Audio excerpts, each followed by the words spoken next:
This is a rebroadcast of episode number 861, 7 journaling techniques that can change your life. Hope you enjoy it. We'll be back on Wednesday with a brand new episode.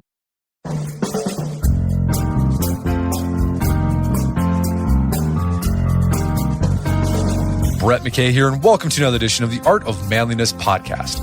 In my 20s and early 30s, I was a regular journaler. Several years ago, however, I stopped journaling almost entirely because I wasn't getting anything out of it anymore.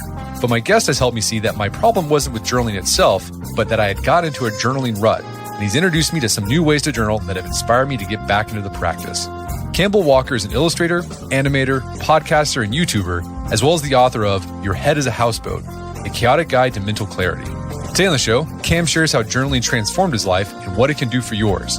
We discuss why it's helpful to do a journaling brain dump and how to then move beyond that to incorporate different techniques that will help you get greater insight into the problems you're facing and how to solve them. We unpack those techniques, which include how to journal to break mindset, conduct a lifestyle and habits audit, and quell anxiety. We also talk about an experiment Cam did where he only used the social media apps on his phone when he was posting something. And every time he got the itch to check social media for fun, he engaged in something he calls micro-journaling instead. We end our conversation with how Cam's journaling changed after he became a dad and his tips on making journaling a consistent habit in your life. After the show's over, check out our show notes at aom.is/journaling.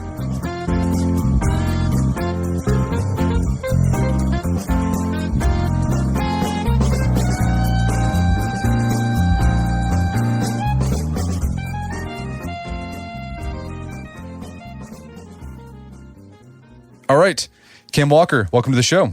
Thanks so much for having me, man. So you are a YouTuber, an author, and do a lot of like self-development type things. And a lot of it is about journaling. You're a big fan of journaling. You've called it your number one problem-solving tool. I'm curious, what was going on in your life when you discovered the power of journaling? Oh, that's a brilliant question. So number one solving tool in terms of problems, only because it lets you know what problems are next to solve. But in terms of my life, I guess it was pretty contrasted with the sort of situation that I found myself in. Long story short, found myself in the grips of a pretty gnarly drug addiction, which I was funding by funding other people's drug addictions. And every time that I would sober up, I think, which wasn't for long, like that was part of my mission statement, I think, at that point in my life, I started realizing, maybe I was around like 17 or 18 at this point, that I would just sober up to a shitter world each time, just a worse version of the reality that I left. And I was blocking this out for the most part, but at some point I realized that I couldn't really block it out. And long story short, my best attempt at getting sober, I would have been freshly 19. And I decided that I just had to get out of the environment where I could even access drugs. And my first instinct was to go to my grandparents' house because they lived in New Zealand. And they lived in a small town called Whangarei, which is where my whole family's from. They've been there forever. And I go into my grandpa's room, and without drugs, I start having all of these withdrawal symptoms. And I didn't even have a plan to journal at this point, but nature sort of took over. And with all these withdrawal symptoms, sort of like, I don't know if you've ever had an amphetamine addiction, but they're pretty hectic. And I start having this massive panic attack just on the floor in his room. He was 1 year past at this point, so he wasn't there. And I was looking around the room trying to figure out what could stop it. And I think I had used drugs for so long to be the thing that could stop it, but now I just couldn't access them. So all I could really see was his computer. So I went onto that, and he didn't have access to the internet. All he had was Microsoft Word. And I'm like, man, desperate times call for desperate measures. So I opened up Microsoft Word and I just started typing, and holy smokes, Brett, the words just flowed from my brain out of my fingers. It felt like a massive pressure valve had just been released, and I just got all of this crazy head noise that I think I was dealing with onto the page in front of me. And once it was there, it was indexed, and I'm like, oh my God, I can see it. I'm not in the grips of it. And I mean, I think I wrote in the book that lasted for about 2 days before I realized it was going to be an ongoing practice. But that little euphoric moment, that changed me, man. It was beautiful. Yeah, and so in your book, it's called Your Head is a Houseboat. You're all about showing people, guiding people through what's worked for you to gain mental clarity. Like I think that's why you journal, is to find that mental clarity. why use the houseboat as a metaphor for the mind? Yeah. Well, firstly, like the concept of metaphor, I've always lent towards, and particularly when it comes to issues of the mind. And I think that's just because when you're trying to describe something cerebral or something that can't really be explained in tangible terms, because I've never seen the brain, like I've never seen the inside of my brain, it's a lot easier to understand it in terms that we do know, like a house or a park or a street or something like that. And I really did gravitate towards this idea of a house because it's got different compartments, different parts of the brain for different reasons, different parts of your house for different reasons. However, the house kind of fell short when I was really thinking about the metaphor. And it fell short for two reasons. So the first one was a house doesn't really go anywhere, whereas your brain does. And the stakes aren't quite high enough with a house. So the houseboat for me was like the logical choice because the stakes of life are, yeah, man, like you can sink. And I guess that's the stakes of a houseboat as well. Granted, probably about like 1% of people have been on a houseboat and I'm not in that 1%, but I figure it's not too much of a stretch to imagine. Yeah, I like how you describe like the water that the houseboat is on is sort of its life. Yeah. And, our houseboat starts off on a river, right? And it's sort of like there's direction, right? The river's got a course you have to follow, and you kind of liken that to childhood. You're born, and here's this thing you're supposed to do. You're born, you go to school, you go to college, and then you get to adulthood, and then it kind of opens out into the ocean, and that's when things get tricky. Massively, and I think we've all been there. Like when you just hit that delta, and you're like, oh, I don't really know what to do. Right. And even if your childhood was tumultuous, there's still a level of prescription to it because as kids, like even if things are wild, the tendency to question or that bestowed independence, it's not there as much as it is when you are staring at the world as an adult. And what is it about journaling that can help us keep our houseboats in tip-top shape and help us get to where we want to be in life? Yeah, man. Brilliant question again. So I think what I liken it to is, have you ever been like shopping at the groceries? But what you'll do is like, you'll think that you only want a few things. I want limes, I want hummus, I want soy crisps. So you go in there, you don't get a basket, you pick up the limes, you pick up the hummus, you pick up the soy crisps. But on the way, you're like, oh, actually, I needed milk. Oh, actually, I needed cereal. Oh, actually, I needed mangoes. So all of a sudden, now you're holding all of these groceries and you're like, dude, I should have just bought a freaking shopping basket in with me. This whole thing would have been easier. So for me, journaling is like that shopping basket. And I guess I'm mixing my metaphors here, but it's going somewhere, I promise. And I think all of the thoughts that we sort of like collect are like the things that we are going around the shops with. So for me, it's not the ultimate problem solving tool in the world or in our heads, but I guess like the preliminary problem solving tool that shows us what the problems are that we need to solve. I've noticed that like whenever you get stuff on paper, like when it's in your head, it's all amorphous and it just kind of consumes you. And then like you said, you had that experience when you were going through your withdrawals, you put all those thoughts on a screen and it makes it concrete and you're able to see, it's like, wow, actually, that's not that, I mean, some of those issues are big, but it's not as big as my brain is fooling me to think it is. Massively. And that's it. And it's almost like a cavernous echo effect that it has when it is in your head. And then once it's on the page, it kind of looks a bit like dormant or benign. And you're like, well, hello, little thought. I can see you there. Well, let's talk about some specific journaling practices that have changed your life because you've developed other ones after you did the initial just like her brain dump that sort of put you on this path. Then you started figuring out other ways, other practices or techniques you can use. But before we talk about those, I want to talk more about this brain dump you did when you were at your grandparents' house. Because this is a practice you've continued to use since then. And this is a practice that anyone can use. It's really easy to do. You make the case, this is how we can declutter our minds and our, slash houseboat and free up some brain space. So tell us more about, what this journaling practice looks like. Basically, no inhibitions, just type every single thought or write every single thought. Or if you aren't able to type or write, use voice, like a voice recording app, but just get everything out of your head and flush it onto somewhere else. There is no structure intentionally. And I guess the idea is it doesn't matter how small or insignificant the thought seems, just get it out and try chase your thoughts out and get them onto the page. So even if your thought is something like, man, I really doubt that Australian guy knows what he's talking about, or like, man, this whole journaling thing, is it really what it's cracked up to be? I am not feeling the full effects of this. Where's my euphoria? Get that out. You know what I mean?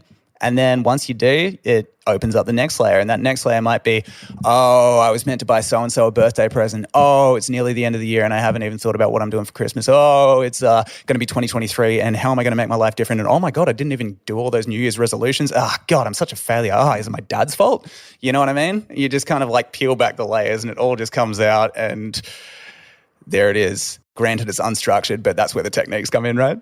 Yeah, and it puts like a lot of less, like there's like no pressure, right? Sometimes I think people, when they start journaling, they put this pressure, well, it's got to sound good because they read journals from like their great-great-grandparent where it sounds like very sophisticated and it's like, no, it doesn't need to be like that. Just go stream of conscious. That's all you got to do. That's a brilliant insight, man. Because, I think there's also like, I think some people might read sort of, I need to, like, they want like a goal, like, should I get 1 page or 2 page or half a page? And honestly, anything above a single word is a win. If that's all you have, if all you have time for is like that 1 minute window where you are waiting for the bus and you use your notes app, that's a win. And then what this brain dump does, it allows you can like we said, you can see everything in your head, the things that have been consuming you. And then you can start, it's like decluttering your garage, right? You can start organizing things. You can go through and like, well, do I need this thing? No, I can chunk that.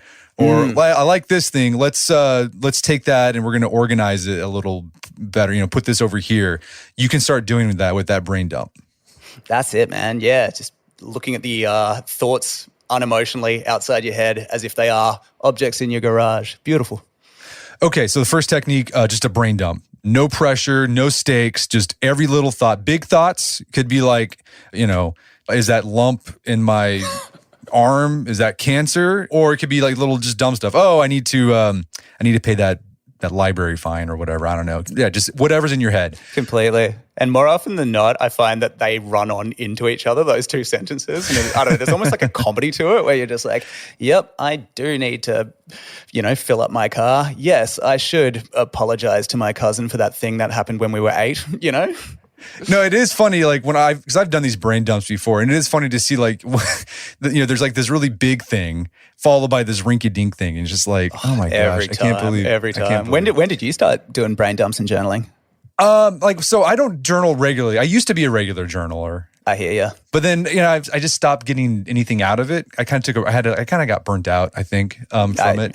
I can relate, man. Yeah. But yeah, like I do the brain dump still every now and then when I'm just feeling overwhelmed, and I just get a piece of paper or I have a nice journal and I just write just stream of conscious stuff. And it feels good when you do it. How can I ask how often you might do something like that? It's interesting. So is it more situational? It's more situational. So I used to be really regular about it, like when I was in high school and in my 20s. But then as I got into my 30s, I noticed that I just didn't have the need for it anymore. And I get that. One of the reasons why I've found why I've haven't had the desire or need to journal as much compared to when I was younger. When you're young, you got all these big questions in your life, right? Like, where should I go to school? Should I like this girl a lot. Should I take it, should we get married? What should I do with my career? And then as you make decisions on those things, and then you move into your 30s and your 40s, think like, there's not too many big questions that you have to tackle anymore, if that makes sense. Oh, completely. It's that difference between the radical changing and like a maintenance phase of life. I also think that there's a flow-on effect of having journaled when you're younger. Sort of, it does start to shape your mindset into a more, your thoughts aren't necessarily facts kind of mindset.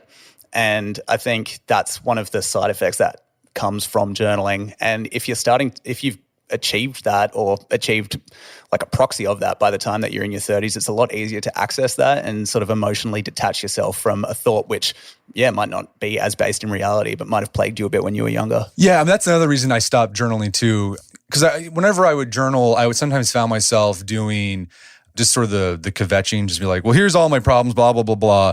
And then I started going, I started reading through my entries. It's just all the same. It's just me complaining about the same stuff over and over again. Dude. It's like, is this useful? And that's why it was great to find your videos. Because you offered other things you can do besides the because I think what happens when you do the brain dump thing, it can be really useful. But then if you just stick with that, I think you get in a mental rut where you just keep on like, well, here are the things I just keep want to complain about, and it doesn't get any better. And I actually think it just makes things worse.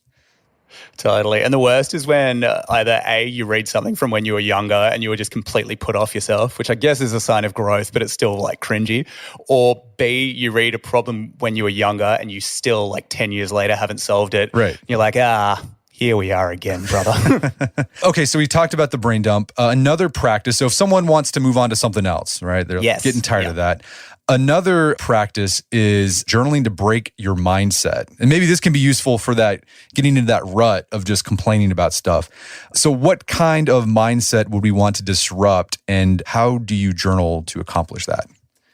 I would say where my head immediately goes is to the sort of poster boy of demonized mindset, the fixed mindset, which is a nice name for the mindset that you get in when you don't really believe that you can change or that you're capable of things that are beyond your current level of skill or talent or ability. And this is horrible because obviously this keeps us at the same place. And it also reinforces the idea that you can't change. So for me, breaking this is obviously vital, but it becomes incredibly difficult because it's the type of mindset that says it's unbreakable when you are thinking in that mind frame, if that makes sense.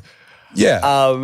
Yeah. So, and I've thought a long time about ways to break it, and I've tried a couple of things, but what I find is really good for something that's more mindset based isn't necessarily like a one-off hit. It's not like the, trash can delete effect of a brain dump that sort of like gives you that immediate pressure valve relief, but it's more like a consistent practice. So because statements might be really good. So let's say you don't believe, what's a classic limiting belief? Like you don't believe that you will ever be the fit, athletic Adonis that your childhood self wished that you would be. You're never going to have that six pack because six packs aren't for people who are you, right? Like I think a lot of us who aren't Adonises, we might have a thought like that.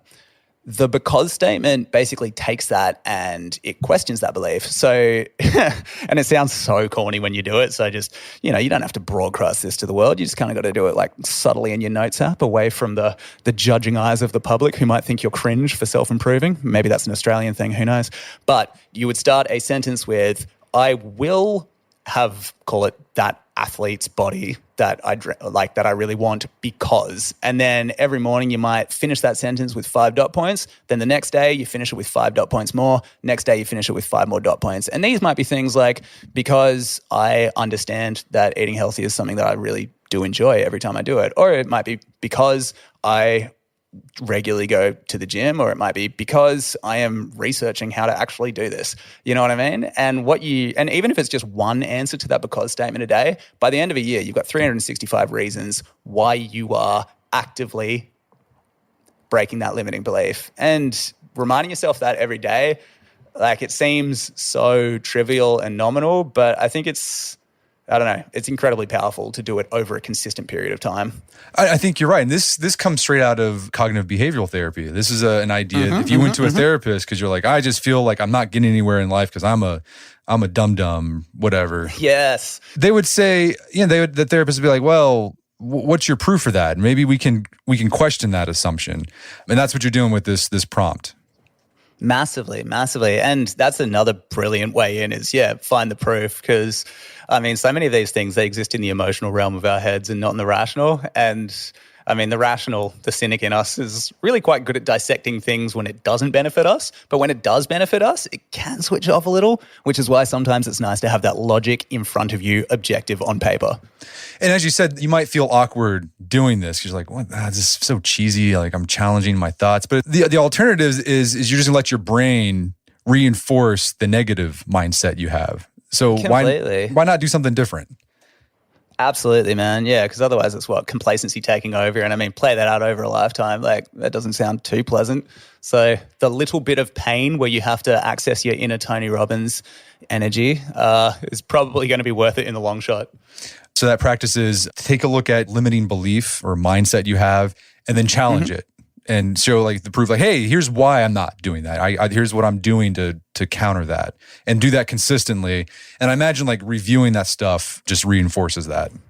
Oh, completely. I mean, that's a whole other kettle of fish because, I mean, this is if we're going into a sort of more, what would you call it, like a tough love version of this exercise.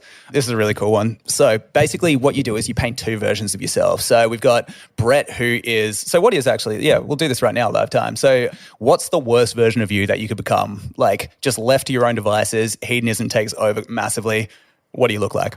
Let's see, just constantly surfing the internet, not exercising, and just being a jerk to my family. Love it. All right. So we'll call it chronically online unfit jerk. All right. And what's the best you that you can become? Spending rarely any time online, just enough to do my work. I'm exercising regularly, and I'm just on it with my family. I'm just like number one dad. Cool, man. Yeah. Sweet as. So yeah, successful, inspiring family man. So you would have these two archetypes, and one is designed, the words are chosen specifically to bully you, and the other one, the words are chosen specifically to inspire you. And then with each thing that you do in a day, you basically add, like you would say, oh, okay, today, what did I have for breakfast? It was this. What did I do after that? Oh, I scrolled social media. What did I do after that? I actually did my work. And each of these things basically places a vote in either the chronically online jerk or in the inspiring Brett who loves his family. And then by the end, you tally the votes, and whichever one has more is theoretically the goalpost that you're moving towards. So that's more of like a review-based one. And what I like about that is I know some of us do really respond quite well to that tough love, myself included.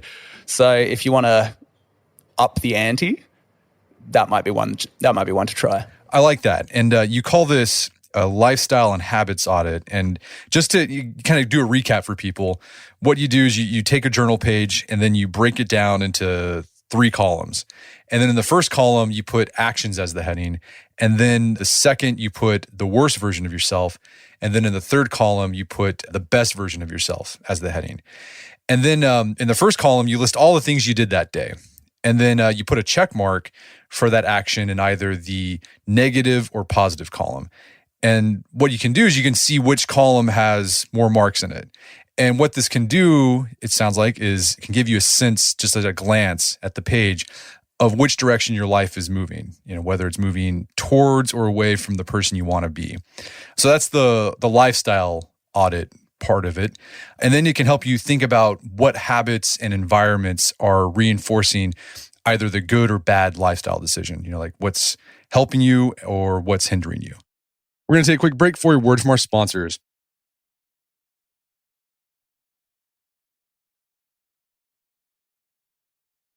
And now back to the show. So another journaling practice you recommend is journaling as a daily reflection.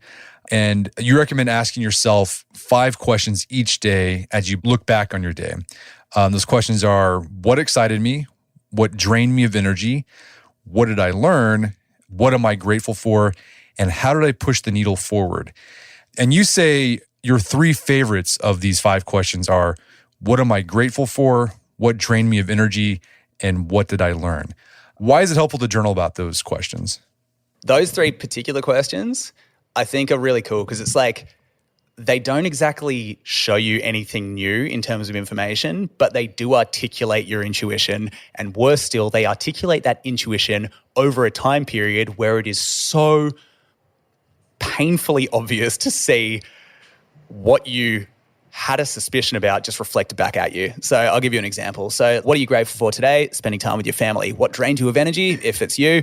And that picture that you painted before, it might be, oh man, I just fell down a scroll hole and all of a sudden I'm learning about something that just is not useful to me. All of a sudden I'm reading the most toxic comment section and just enjoying it, right? That drained you of energy. What did you learn? I should spend more time with my family and less time online. Now, you already know this, but seeing it in writing, it's painful, man. Seeing it in writing over 30 days, you can't look at that and not actively act on that. Do you know what I mean? Well, what's something you personally discovered through this practice? Oh, so much. Definitely. So I mentioned at the start of this interview that sort of feeling of withdrawal and obviously like teenage drug addict, blah, blah, blah, sob story. But when I did go back home after what I thought was going to be my one and only attempt at sobriety, I fell straight back into patterns. And it wouldn't take me, it would be another 9 years of shitty habits before I could actually finally kick those drugs and finally kick the alcohol. So I think journaling massively helped me realize that I was justifying using drugs and alcohol in the most insidious ways. Once I had quit something, for example, like once I quit either like meth or cocaine, I would still find myself drinking, but justifying it to myself by saying, oh, but this is a socially acceptable alcohol. But then when I still wrote what drained me of energy today, I'm like, well, it's probably the 3 drinks I had at night or the 10 drinks I had on the weekend. And I was like, oh man, I don't think I've gotten sober at all. I think I just traded addictions for one that people don't hate. So yeah, sobriety would be probably the biggest benefit that I got from that. And again, seeing that stuff on paper, it just makes it objective, right? You can't hide from it anymore. You really can't. And I think journaling is not going to solve the problems, but it's going to really show you what the problems are. It's going to be just incredibly well-defined. Is there a journaling practice you recommend for when you're having trouble making a decision? Yeah, so this is one, I haven't actually talked about this on the channel yet because I'm using it at the moment. I want to see if it works. And between you and me, Brett, it is definitely working. And the reason that I started using it is mostly because I think it really applies to like big life decisions. Been thinking a bit about sort of like moving cities, that type of thing. And what I realized that I do, and then after Googling, I realized humans do it, is when we look at the future, we tend to not be able to predict it that accurately. Like so if you've got like an optimistic bias, you might look at what the future will be and you'll look at through rose-tinted glasses. If you've got a pessimistic bias kicking in that day, then you might see the opposite, right? So when I am at the precipice of these big decisions, I'll use the example of moving cities. The thing that I have done to try offset those biases, and I know that's an impossible task, but I'm doing my best, is instead of just comparing what I think the good and the bad is comparing the worst possible day that I would have in city A with the worst possible day I'd have in city B, then a mundane day versus a mundane day, then a good day versus a good day. And I find that this is like a really nice way of overcoming, I don't know, any romanticism that I might have about where I go, because that's only just going to set me up to have those expectations broken. Instead, I'm actually comparing the reality of it, if that makes sense. That does make sense. And you actually have a section in Your Head as a Houseboat. We got it's called the wacky windshield, right? And those are all of those biases. And then that technique that you're using is trying to help you just kind of wash the biases from your windshield you look out through. Yeah, and trying's the key word. I think, I don't know if anybody in history has ever been able to truly see anything objectively, but it's a noble goal to try, right? Yeah, no, for sure. Another journaling practice you recommend for decision making that I really liked was you set a timer for 60 seconds, and then during that time, you write down what your decision would be if you just had that minute to decide.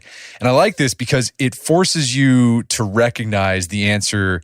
You probably already know it and you just haven't been able to admit it or accept it yet. Let's say someone struggles with anxiety. Is there a journaling practice that you like to use to quiet that anxiety? Yeah, there is. So me and anxiety, we go way back. And what I've found is that, so we all know about the idea of catastrophizing, when you start thinking of a particular consequence and then that consequence spirals out of control. Like, oh man, can I tell a story of that was stupidest catastrophizing? Yeah, I love it because I do that all. I do it. I'm a master catastrophizer. Okay, so I would have been quite young. Now it's sort of like you know how Americans might go to like Cancun or or wider Mexico as like a bit of a rite of passage at some point in their life. Right. So for Australians, it's Southeast Asia. And I was doing my obligatory 19-year-old trip to Thailand, and I was on a train, and this guy sits down next to me, this train guard, and first red flag, he goes, "Hi, my name's Cop." And I'm like, "G'day, Cop, how you going?" And I didn't think anything of it. I'm just like, yeah, that's just his name. And he's like, "Do you like music?" And I'm like, "Yes, I do." He's like, "Do you like weed?" And I'm like, "Yes, I do." And he's like, "How about when the train starts, you and me smoke weed?" And I'm like, "Cop, you genius. That sounds like the greatest thing that we could do right now." Anyway, the train starts. It's one of those sort of overnight trains. Cop comes and gets me. We go into his guard compartment and he pulls out this little homemade bong and we both take some hits. And I'm like, all right, me and Cop, we're now getting stoned on the train. This is cool. Anyway, go and sit back down. And, oh no, before I go sit back down, sorry, cop's like, hey, did you like the weed? And I'm like, yeah, I did, dude. And he's like, why don't you buy some? And I'm like, immediately I start thinking, oh, if I do that, because you hear all these stories about tourists who get the weed planted on them, and then all of the police guards will come and basically arrest you unless you pay some sort of bribe, right? So I am freaking out at this point. And I'm like, nah, man, I'm actually, I don't have any money. I'm so sorry. And so I go and sit back down. Here is where catastrophizing actually helped. And this is, I think, why anxiety sticks with a lot of people, because I see cop go and pull the same stunt on another young dude who's like roughly my age, like visually Australian. You can just tell. He goes in, he's clearly bought weed because the next stop, 30 train guards come on and take this kid off. And I think because of that, because the catastrophizing actually helped me in that one moment, it can be really, really hard to part with. And I think that's like the first thing to remember when you are thinking about some of these like negative things in your head is a lot of them have come up as a means of protecting yourself. So I would say like the first journaling technique for something like anxiety or like fear is to understand how it's there to protect you. And then the second one I would say is when it comes to catastrophizing, try pull it into the reality. Because when things are in your head, so like that's a one-off situation. 99 times out of 100 when I'm thinking, oh, I really want to go for a swim, but there was a shark attacked here like 40 years ago, and what if I get eaten by a shark?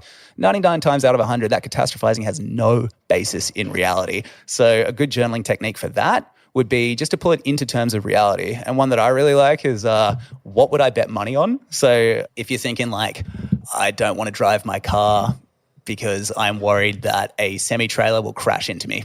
I think we've all had a thought like that. Then the option that you would bet money on, if some sort of like devil bookie came down and took all of your money out of your bank account and said, hey, which one? You would probably be more inclined, now that it's in a reality terms, to bet on the less catastrophized scenario, if that makes sense. So to sum up, firstly, understand that some of these anxieties are there to protect you, and sometimes there are situations where overthinking things has a benefit, and that might be why they're sticking around in you, but also recognize that most of the time it's just a hang up from our old brains, and that a lot of the things that we fear probably aren't going to happen. I love that, like, do the journaling where, like, you bet money, right? Like, hypothetically, like, how much would I bet? It reminds me of, we've had, I don't know if you heard of Annie Duke. She used to be a professional poker player, and she's written a lot of books about decision making. Yeah, and she has this, in one of her books, she talks about if you've got an opinion, or you got someone who's got this opinion that it's kind of dumb and they're being really stubborn about it, ask them, how much would you bet that you're right? And like actually put a number and actually maybe give a number, like, are you 70% sure, 80% sure, and put money to it? And it causes immediately when you do that, it causes you and maybe the other person you start hedging your bets a little. You're like, if you put it that way, maybe not. So I like that idea. It's like, if I'm having catastrophizing, like, okay, if I were to say I had to bet $1,000 that this would come true, would I make that bet? And probably the answer would be no. I think to extend on that as well, like when you're talking percentages, is to rule out 70% as well. Yeah, rule out 7 out of 10, because then you'll find that you'll naturally either go 6 or 8. Yeah. And there's your answer. Okay, so we've talked about different techniques. We got the brain dump, which is a really easy one. You could do the journaling to break your mindset, so it's just challenging assumptions you have. You can do the journaling as a daily reflection. Ask those questions. What are you grateful for? What's draining you of energy? What did you learn today? We talked about the lifestyle audit. We talked about using journaling to kind of help with anxiety, and then also journaling to make a decision. How do you know what sort of journaling you should do on a particular day? Oh, that's a brilliant question. So I guess it's about how you're feeling, right? And I mean, not every problem can be solved by journaling. Like, there's no real point understanding what's going on in your head if you haven't slept for 48 hours. There's definitely a better solution for you. But if all your physiological needs are met, what I would do is more or less start out with a brain dump or something to figure out what the problem is that you are trying to solve on any given day. Because until you know the problem, you don't really know what direction you need to run in. So there's no point running full steam. And Yeah. So I guess I'd say like establish what the problem is and then go from there. Okay. And so it could change. I think it's great to have different options because I like I said, we were talking about earlier with me, I think my problem was I just used the brain dump technique. Okay. So just kind of based on what you start off with a brain dump, that's a great way to get started. And then from there, kind of just figure what you need and then pick a technique based on that. A lot of people get hung up on this question is how do you recommend people do their journaling? Like paper and pen, computer, smartphone. What's your take on that? Yes to everything. Okay, yeah. I think, some people like the romance of the moleskin journal and the beautiful fountain pen. Some people really cherish the anti-romance of like a biro and a $1 like spiral ring notebook. I personally think any way that it's not in your head and then it's out is the good technique. Whatever you have at your disposal at that time, and it doesn't even need to be written. Like you could use the voice recording app on your phone. If they're just questions that you want to talk about, you could just get a trusted friend and literally have the conversation with them. If it's a podcast that you're not going to publish because it's too intimate, do that. Like whatever it is that helps you structure your thoughts so that they're not tormenting you is the right technique. And it might change day to day. There doesn't need to be consistency. You don't have to show anybody. So yeah, whatever.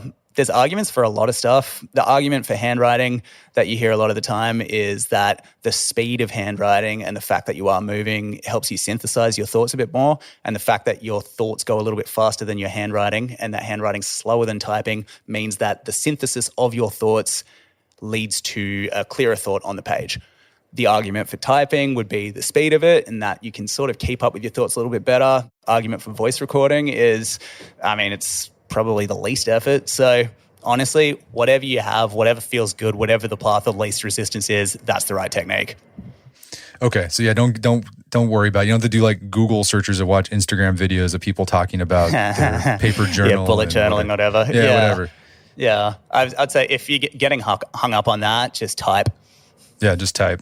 So this is a really cool video you did about an experiment you did for a year where you replaced social media with what you call micro-journaling. So what was going on in your life that prompted the experiment of giving up social media for micro-journaling? Yeah, so you know how I sheepishly told you that I had quit drugs to use and then just kept going with alcohol. So when I quit alcohol, I kept going with social media. So I think it was just addiction trading before I really started figuring out what was kind of going wrong in my head. And when I was like, well, shoot, now I am using my phone way too freaking much. I've got to do something about this. So there's probably 3 ways that people might look at phone addiction or social media addiction. You might think, okay, I'll use willpower or I'll use environment, like get a lockbox, or I will use the energy of the habit and try to turn it into something good. So I figured I'd try all 3. And then in terms of taking the trigger of my phone, so in terms of using that third thing, what I decided to do was basically, you know how you got the muscle memory, you unlock your phone and then immediately you go to press YouTube or immediately go to press TikTok or whatever. Basically, where my thumb would naturally go, I decided to take the social media apps out and put in my notes app, which sounds super trivial, but what you find is you actually met with a little bit of embarrassment the first time it happens, and that's kind of a good feeling. So you unlock your phone, you mindlessly go to press on, call it Instagram, but instead your notes app opens up. And when that happened to me, I was like, oh, I'm pathetic, because I could feel my brain being like, gimme dopamine. Where is my validation? I want my brain to go brr when I see the red number. But instead, I'm now looking at this notes app and I'm like, well, I'm here. Might as well write that embarrassing, shameful thought. So I did that and I was like, that didn't feel so bad. So that's where the experiment started. It was me trying to replace my muscle memory in order to help with that habit. And the Notes app felt like the most benign app I could use.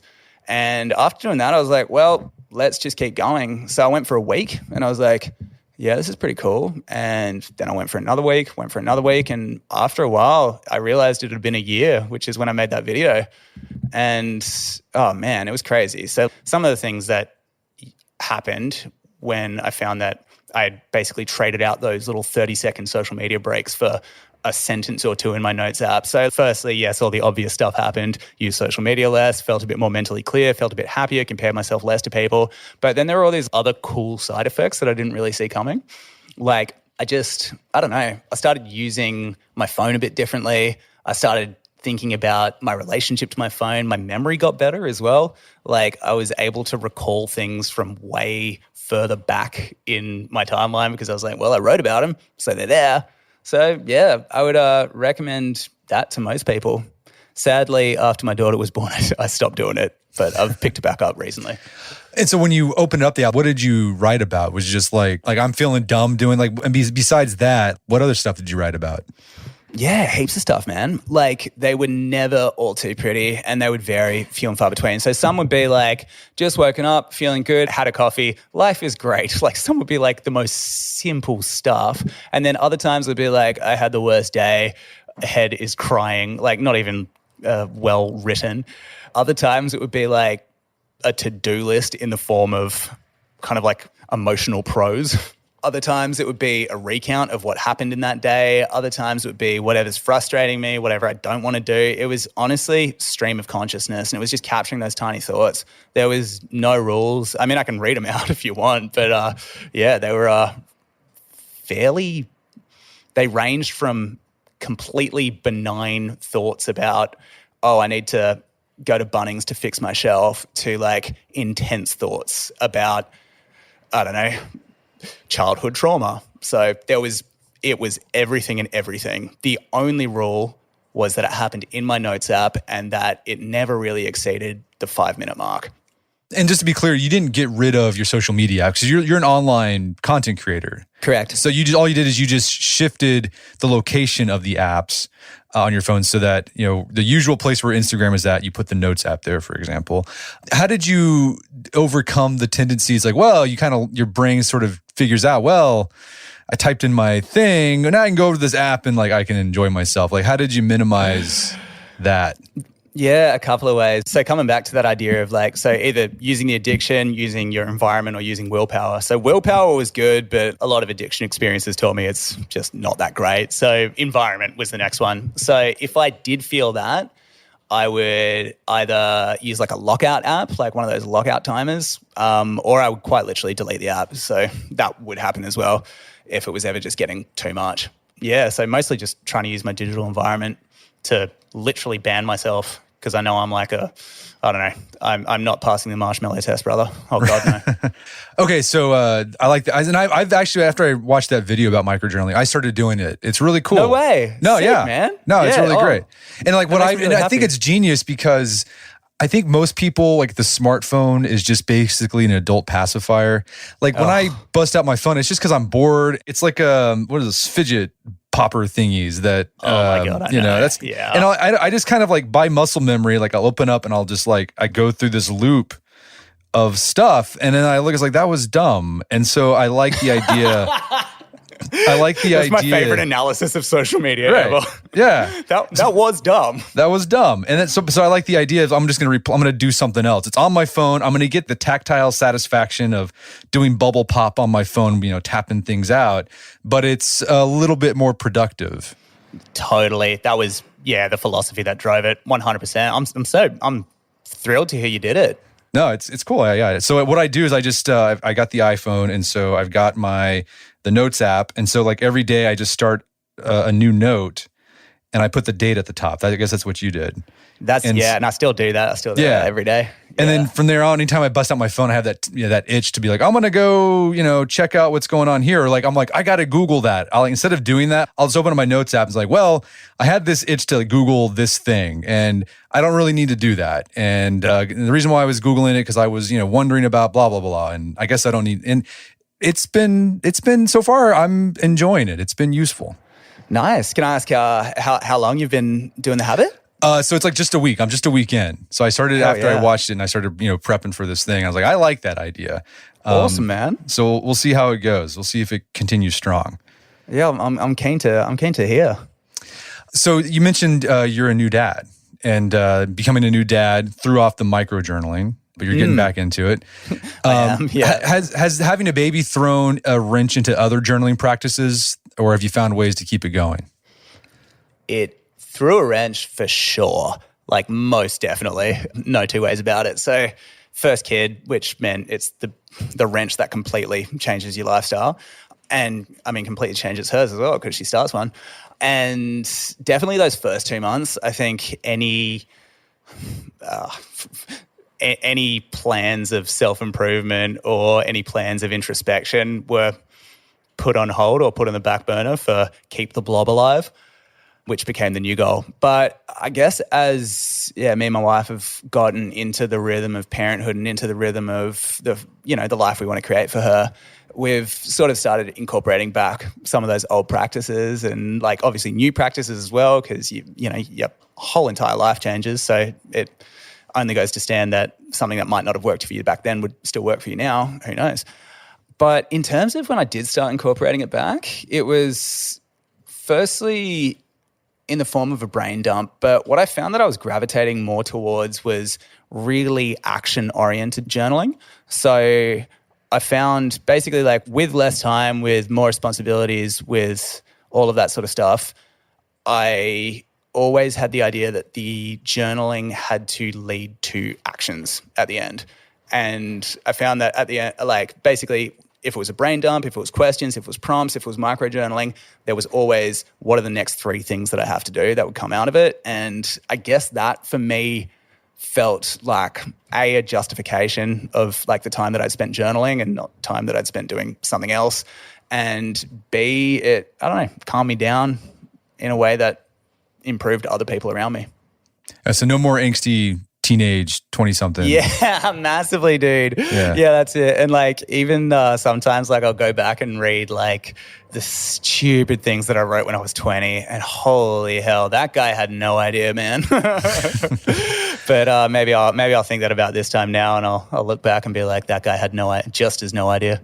Who knows? I like that idea as you shift into, adulthood, making your journaling more action oriented instead of sort of the belly staring that you tend to do when you're younger. I like that. Completely. Yeah. But I think it's worth finding to hold on to a little deeper introspection into your adulthood as well. Trying to think about those big questions too. So a lot of people love the idea of journaling, right? I think it's this thing. It's like, oh man, it just seems so cool. And they start it, but they find they can't stick with it consistently. Do you have any advice on how to make it a regular part of one's daily routine and then stay with it? Yeah. So two things if you are struggling with consistency in it. Firstly, lower the barrier to entry. So if right now you feel like journaling has to be pomp and circumstance where you open some sort of notebook and light a candle, it really doesn't have to be. If you're thinking, journaling is only when I write 3 pages, it totally doesn't have to be. I think that's why a lot of people have resonated with the micro-journaling video because they're like, it only has to be a sentence. So lower the barrier to entry, I'd say is the first one. And then the second one is try attach it to something that you already do that is in, I guess, like a similar context. So if you do write out a to-do list every day, which a lot of people do, add a little bit of journaling on the front. Doesn't have to be much. Put on a timer for like 5 minutes. Just get a few thoughts down, then write the to-do list or other way around, whatever works for you. So yeah, lower the barrier and stack it with something you already do. Well, Cam, this has been a great conversation. Where can people go to learn more about the book and your work? Yeah, Your Head is a Houseboat's the book, and Struthless is my YouTube channel, so check that out. Well, hey, Cam Walker, thanks for your time. It's been a pleasure. Thanks so much, Brett. Really appreciated it. My guest today was Cam Walker. He's the author of the book, Your Head is a Houseboat. It's available on Amazon.com. You can find him on all social media platforms at Struthless. Also, check out our show notes at aom.is/journaling, where you can find links to resources where you delve deeper into this topic.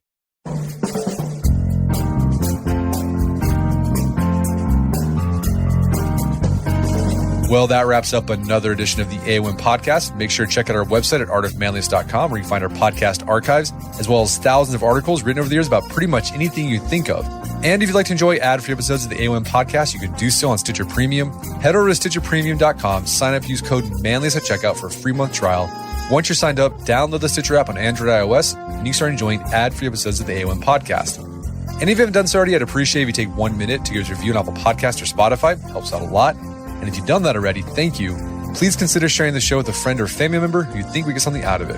As always, thank you for the continued support. Until next time, it's Brett McKay.